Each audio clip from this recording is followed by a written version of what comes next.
êtes bien sur Europe 1. Les enfants d'Europe 1. Et à 7h23, c'est les enfants d'Europe 1 avec un retour ce matin 40 ans en arrière, Dimitri. Oui, sur l'une des affaires criminelles non résolues les plus importantes du XXe siècle. Ce jour-là, 16 octobre 84, lors d'Autriche dans les Vosges, un petit garçon disparaît.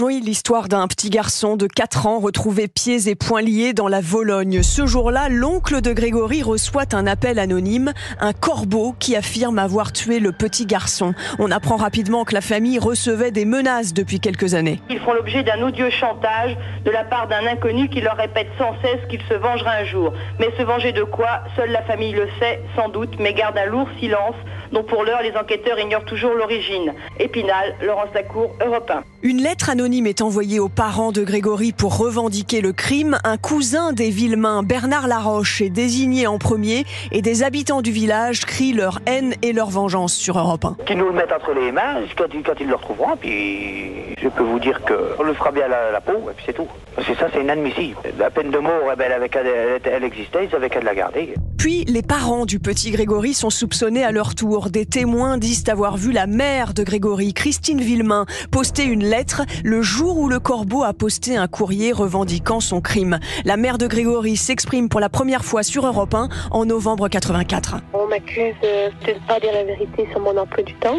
Je vois pas quel intérêt que j'aurais pu avoir à faire ça. Le gosse, il est plus là, on n'a plus rien, c'est tout.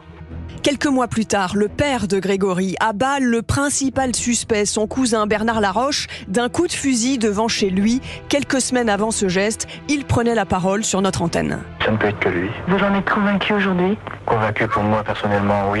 Ça ne pouvait être qu'un truc comme ça, une personne proche. Son meilleur alibi, c'est de rester calme, c'est certain. Mais il faudrait qu'il avoue un jour ou l'autre.